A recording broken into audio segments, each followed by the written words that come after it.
শীতকালীন মৌসুম একেবারেই শেষ পর্যায়ে, যার কারণে যে সবজিগুলো শীতকালীন সেগুলো এখন বাজারে নেই বললেই চলে। গ্রীষ্মকালীন সবজির আনাগোনা শুরু হয়েছে ইতিমধ্যেই। করলা এবং পটল, ঢেঁড়স বাজারে এসেছে, যেগুলোর দাম বেশ বেশি। ঢেঁড়স 40 টাকা পোয়া বলতে 160 টাকা কেজি বিক্রি হচ্ছে। করলা 80 থেকে 120 টাকা কেজি, আর পটলও রয়েছে 60 থেকে 100 টাকা কেজি বিক্রি হচ্ছে। এর পাশাপাশি সজনা ডাঁটা যেটা ভারত থেকে এসেছে সেটা 180 থেকে 200 টাকা কেজি পর্যন্ত বিক্রি হচ্ছে। এর পাশাপাশি আমাদের যে সবজি সেগুলোর সরবরাহ একেবারেই কম।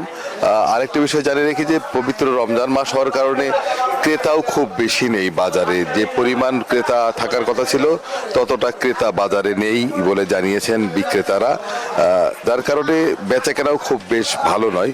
বেগুন 40 থেকে 50 টাকা বিক্রি হচ্ছে, মূলা রয়েছে 40 টাকা কেজি বিক্রি হচ্ছে। এর পাশাপাশি বাঁধাকপি দেখেছি 25 থেকে 30 টাকা পিস বিক্রি হচ্ছে। ফুলকপি বা অন্যান্য সবজি নেই। শীতকালীন যে শাকগুলো রয়েছে সেগুলো কিছুটা সরবরাহ রয়েছে, তবে যেহেতু গ্রীষ্মকালীন মৌসুম শুরু হয়ে গেছে সেই সবজি সরবরাহ বাড়বে এবং দাম কিছুটা কমে আসবে।